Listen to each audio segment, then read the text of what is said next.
Merry Christmas everyone, I'm Chris and welcome back to another episode of Rift Amps. Got a bit of a Christmas special for you this week, and that is I've just had this Fender twin reverb dropped into me for service and repair. So the customer's main complaint is that the reverb itself does not work. Okay, we can look into that, no problem. He also wants me to check the tremolo circuit out, and he also wants me to service it as required. He did mention that this amplifier has lost some apparent volume over the years, so he wants me to check it out, make sure it's all running healthy. If it's not, go through it and get it sorted. So he's convinced it's 1980s. It's a master volume model with the push-pull boost. And if we spin it around, you'll see it's got a chassis stamp, which obviously we never take as gospel, of A605406, which from off the top of my head puts this around 1973, 1974. We'll have to double check that. But it's an export model with the voltage selector on the back, and it's got a cool SoundPad Music Centre sticker on this speaker up in Leicester, which I think had something to do with Shawaddy Waddy. I can't remember. Anyway, so I've got the amp on, it's switched on, it's running, and there's hardly any operational noise. If I put the microphone up to the speaker,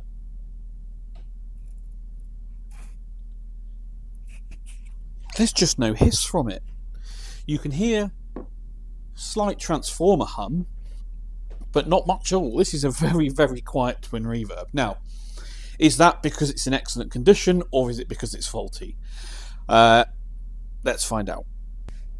Okay, so I've got a Les Paul plugged into the front of the amplifier, master volume on 10, treble, middle and bass all on 5. I'm in the vibrato channel, and volume on about 3.5. If I bring up the guitar,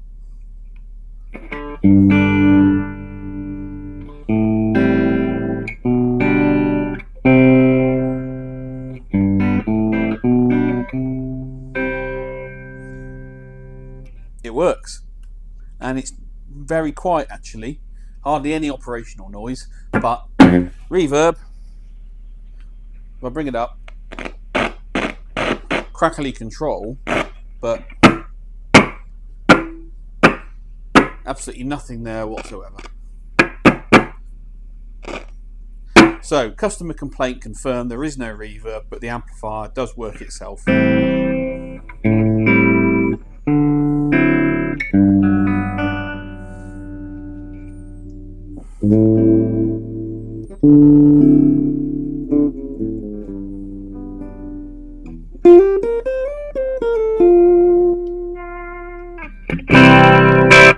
Okay, right, let's get the chassis out and have a look inside. Okay, so the chassis is out of the cabinet now. I just want to pull the reverb tank and inspect, see if there's anything going on. But you'll see there is quite a lot of junk in the bottom of the cabinet, quite a lot of dust. And that tank isn't even secured, look. So we just pull that out. Okay, what have we got in here then?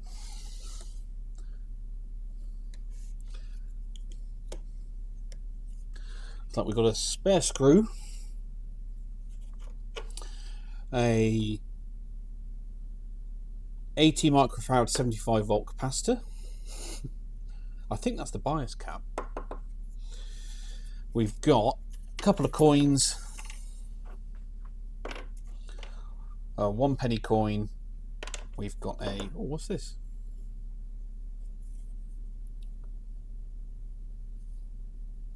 I don't recognise that coin.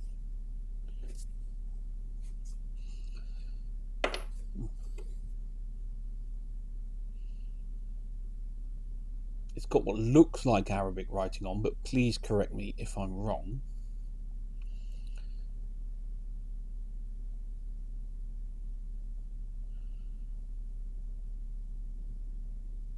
We'll look that up, see what that is. I can't remember off the top of my head. And as you can see, there's a lot of dust bunnies and things in the back of this cab. Oh look, there's a fuse in the corner as well. Things you find in the back of amplifiers. Anyway, so there she is. Let's just pull you to the side. Right, reverb tank.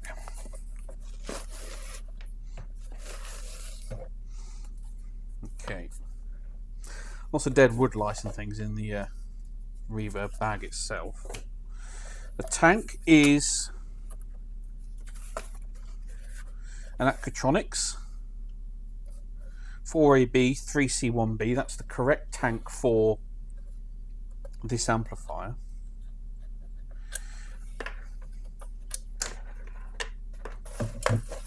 Looks like somebody's opened it up before. And inside we see any broken wires? Not that I can tell. We can test this tank anyway, but I just wanted to inspect it to see if there's anything obvious.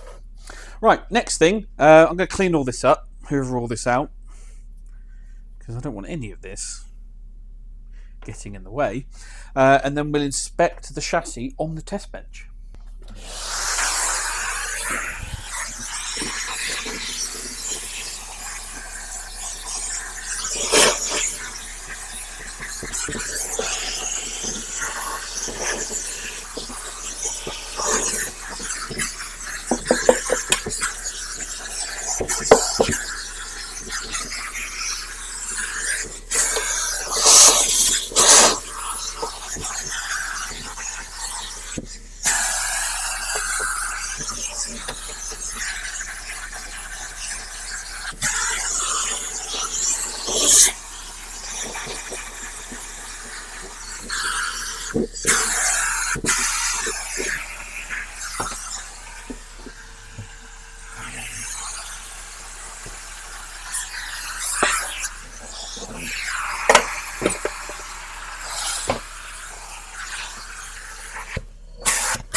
I just wonder, so the tank was the right way up in the bag, but the bag itself was upside down. So has somebody else already been inside, seeing if they can work out why the reverb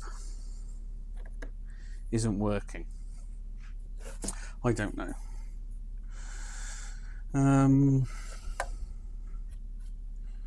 Anyway, very interesting. Right, so we can just pop all that to one side. Oh, those magnets are strong. Let's look at the chassis on the bench. Right, apologies if you can hear a humming in the background. It is just my heater unit on the wall, keeping the workshop warm. So, a little bit more research.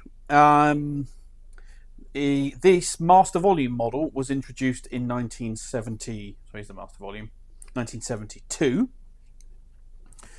I thought that was the case, but I just wanted to double check. And in 1980, 81 and 82, it went to back to the black panel cosmetics. So it's definitely a 70s amp from that point of view. Our chassis number, as we looked before, puts it around 73, 74. Let's see if we can investigate that further. So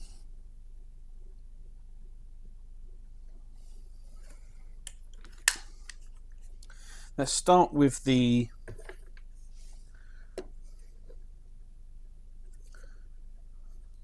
choke. 606 is Schumacher, 32nd week of 76. Power transformer I don't know if you can quite see that. 41st, upside down, 41st week of 76. It looks like it's had a replacement output transformer, which is a shame. But there you go. So are we going to call this a late 76? Maybe even an early 77? Possibly. If I spin this around, we've got a quad of Philips,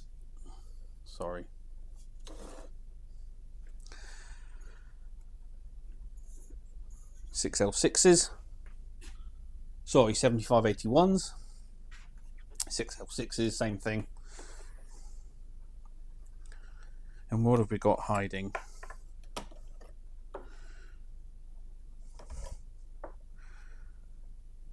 Yeah, if you look at the wire of that output transformer, it's a lot newer than the vintage of the amp, so I suspect it has been replaced. Anyway, yeah, so we've got a selection of old and modern valves in the amplifier. Reverb transformer, 42nd week of 1976. So yeah, I'd say it's late 76, early 77. That's where I would put this amplifier. So before we have a look at the chassis on the inside, let's quickly just pull the doghouse off and see what we can spot inside. See if those filter caps have ever been replaced.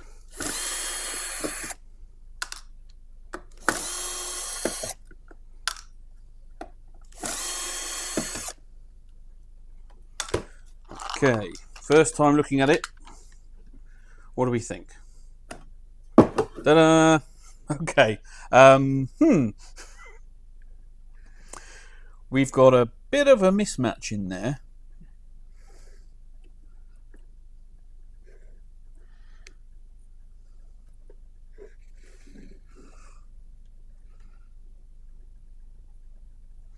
They've been replaced at some point in their lives, haven't they? But they're probably due for replacement again. In fact, if I spin it around, let's have a look at the positive sides. See if there's any signs of bulging or anything like that.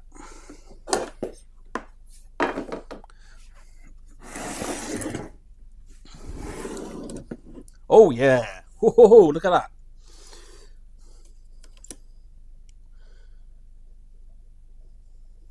So obviously these two black, more modern replacements are okay at the moment, but this RS cap on the end, this grey one, you can see how it's leaking electrolytic. So that's going to need replacing. These look okay, but the resistors look like they've been quite stressed in their life. So maybe it's time for a full recap on this amp. I'll talk to the customer, see what he wants to do, but his main concern is getting the reverb working. So anyway, let's come back out. Okay, let's have a look inside. Do you remember in the back of the cabinet we found this cap? So are we going to see signs that this one has been replaced, or has this come from somewhere else? I don't know. Let's have a look, shall we? Ugh.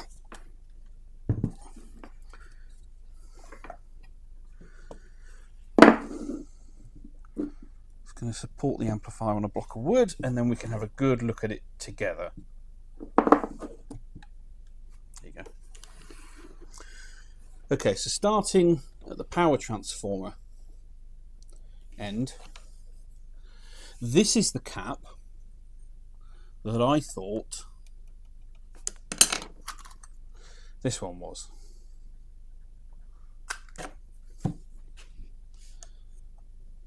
And the solder joints look original. Can we zoom in on those? Oh, I don't know actually. Something weird going on. It does look slightly cold. Anyway, there is another one here which does look like it's been replaced at some point. In fact, you can see the old leg. There it is. There it is.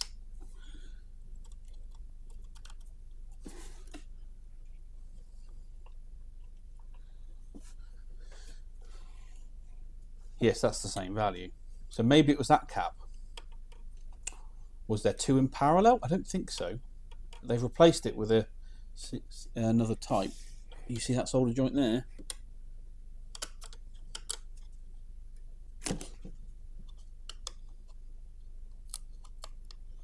Doesn't look too healthy, does it? Right, okay, let's zoom up. Let's keep looking through, see what we can find. So, power transformer, output sockets on that side. That's the bias board, and power and rectification. And here we are onto the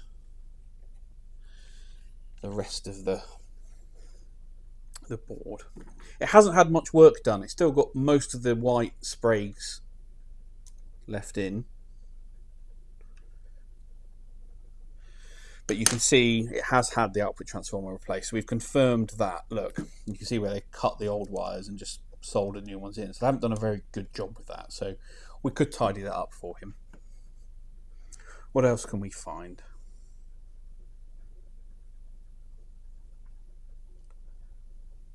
More white caps. That wire looks like a replacement. It's an unbalanced pot, that one. It's got the bias balance circuit. It's had work in the past, but I don't think it's been worked on for a while. And look, it's had a wire cut there as well. You see?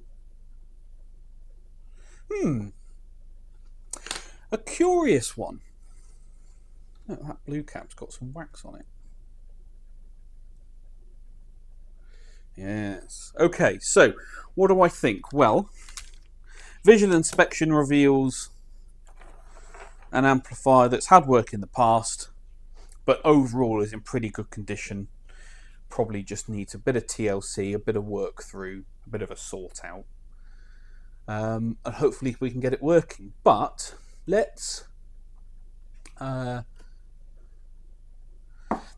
it up on the test bench and see if we can plug in, or what we do is we'll plug in my known good reverb tank, see if we can get any reverb sounds out of it, because then we'll know that the original tank is faulty. If not, we can diagnose it further. So I'm just doing the final assembly on this Americana. This is the 240 volt model that's off Dakota Music. Everything's in, G12A, Alnico speaker, valves are in, everything's up on the top, looking good. Really happy with it. Just putting the warning plate on the rear panel, and then I need to spin the cabinet around and put the front nameplate on, and then we can call this one. Oh look, I managed to bend that out of the way. Let's get that rack back right, shall we? There you go, that's better. Then I can just do final once going over. Got to hoover the back of the cabinet out, usual bits and pieces. But yeah, this Americana is probably about 20 minutes away from being done, then I can box it up and get it couriered out. Okay, amp on the test bench, fired up. I've let it warm up completely, and we've seemed to have lost all output on this channel, or most of the output. It's very quiet. Got the master on 10, the channel volume on about 5.5, 6, and we get hardly anything. Go to the normal channel, however, we get full output. So this channel, simply just by removing the chassis from the cabinet and popping it on the test bench, has lost all output. However, I've got my reverb tank connected up. If I bring my reverb up,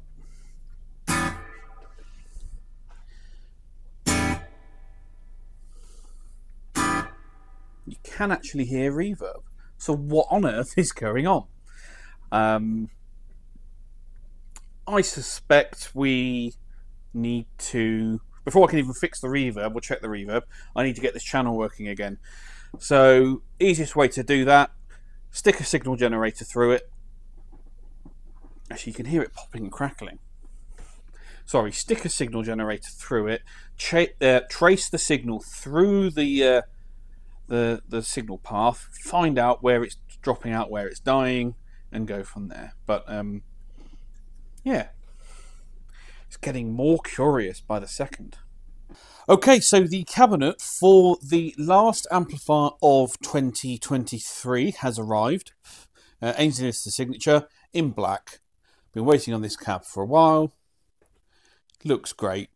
So all I've got to do is get the cabinet dressed, which means drilling the chassis mounting holes on top, fitting the handle, reverb tank, speaker, all the rest of it. Get the chassis mounted, and then play tested, and then the customer wants to come this afternoon to collect it. So got to turn this around quite quickly. But yeah, this is the last amplifier of 2023. So it's been a long year, but we're getting there. Right, let's crack on. So I've fired up the chassis on the bench. I've now got a 1 kilohertz sine wave into the input. In terms of how you set these, if an amp's got a mid control, always turn the mid control to 10 and the treble and bass to 0. And I've done that on both channels. So a 1 kilohertz, 150 millivolt sine wave being injected into the front end of the amplifier, master volume on 10, reverb and tremolo switched off. Let's look at the output sine wave, and we get into 4 ohms here. So, okay, looks about right. Little bit of crossover distortion there. And just at the point where it clips a bit there, we'll back it off. And we've got 18.4 volts RMS. We're into 4 ohms, so 18.4, 18.5 we'll call it, gives us 86.5 watts output. And do you remember the customer told us that he thought the amplifier was down on power? Well, that now confirms that. Crossover distortion shows us that it is biased a bit cold, so we will need to look at that. But we'll just turn that one off, and let's have a look at this channel. Oh, first thing I'll show you actually on this channel, we'll bring it up. You've got the bright switches currently off. If I flick it on, you can see the change in the sine wave. On and off. That's off. Okay, so let's go back to this channel. Again, same settings, middle on 10, treble and bass on 0. We advance that control. That does not look healthy at all. In fact, I've now got the knob on 10. Got a very strange looking output sine wave there. 13.6 volts into 4 ohms, which puts us, call it 13.5, about 45.5 watts. So really down on power on that channel. Now if I bring that down and I do trying to keep it stable for you, the bright switch, we get only a slight change there.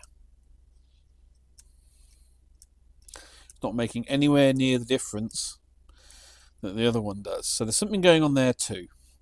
But I am getting output, but it's severely reduced. So why is that? Now, if I turn my treble control, we get some crackling. So the pots need cleaning.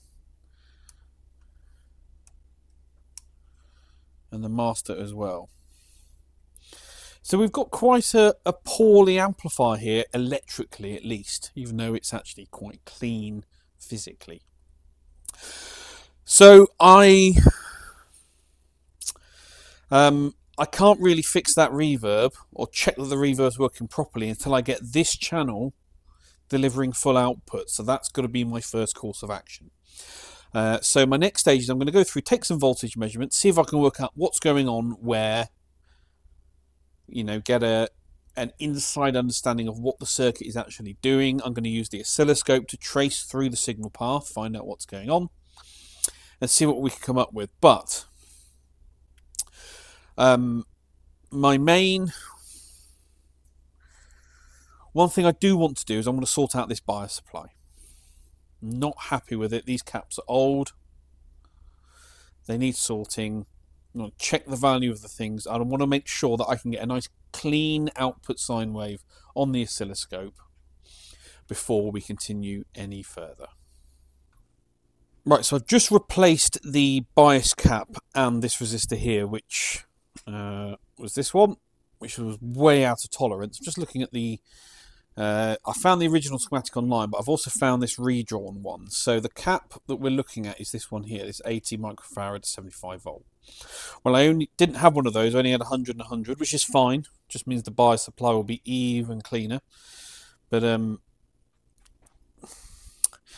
just testing the cap on the cheap tester, it's measuring 115.8, 0.9. You see how it's bouncing around? That's probably because it's leaky.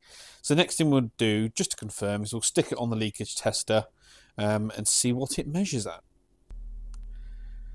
So on the old Heathkit cap tester, there it is dangling, all connected up. We're getting, if I test it at 25 volts, it's okay, but the next setting up, really slow to open, so that's leaky. No good. And if I try and measure its value,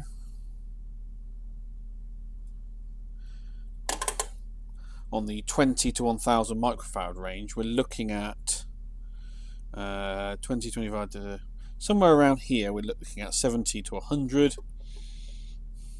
It's an 80 microfarad cap. We see the eye starts to open, and its widest point is there, well over 100, which is about where the other cap tested it. So we know that cap is faulty, shouldn't be in circuit. Got a new sprig in there. And this one, which was the one that went for the back of the adjustment pot to ground, that I've just pulled off, it's the other, that one there. I'll zoom in, that one there. Not registering at all. Can't get a reading on it. It's completely balked. Oh, we're getting somewhere now. Measuring 6.6 picofarad. I've stuck it on the high voltage tester, and it's just, yeah, it's dead. That cap is no good. So that one's got to be done as well. Doesn't look blown, does it at all? But it's completely knackered. So I don't have another one of those in stock, so I've got to order some. But it goes from there to ground.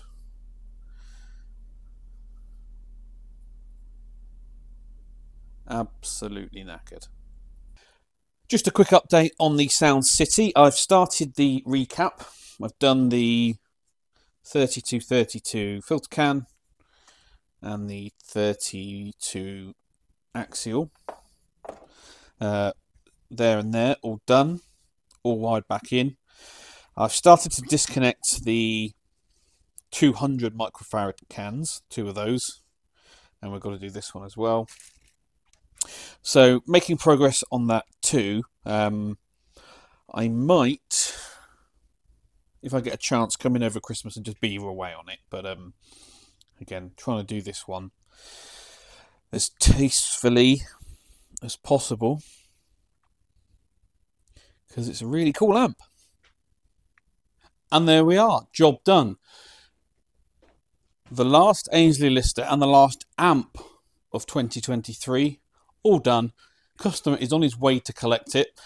I've just given it a play test, all good, all sorted. Just got to give it a quick wipe down, dust off, and then we are good to go. Well, that's it then, guys. Thank you very much for watching once again. It's been a great year. It's been a long one. It's been very difficult. Getting parts, getting things done, getting things turned around, but we did it. there's the amp going out the door today. I'm off now until Monday the 8th of January. I'm going to take a nice long 2-week break to recover, gather my thoughts, and then think about what we've got to do in 2024. There might, however, I haven't decided yet, there might be a New Year's video, New Year's special. We'll see, not sure yet, so tune in next week just in case. But just leaves me to say thank you very much to everyone who's watched any video this year, given me a thumbs up, comments, subscribed, all of that. I've gone from like 200 subscribers to, I think I'm nearly at 1,500 now, maybe even more. Amazing. So thank you very much. It's just me here beavering about in the workshop getting stuff done. So those who tune in and watch me waffle on every week, it does mean a lot. So anyway, enjoy your Christmas, enjoy your new year, and I shall see you all at the next one.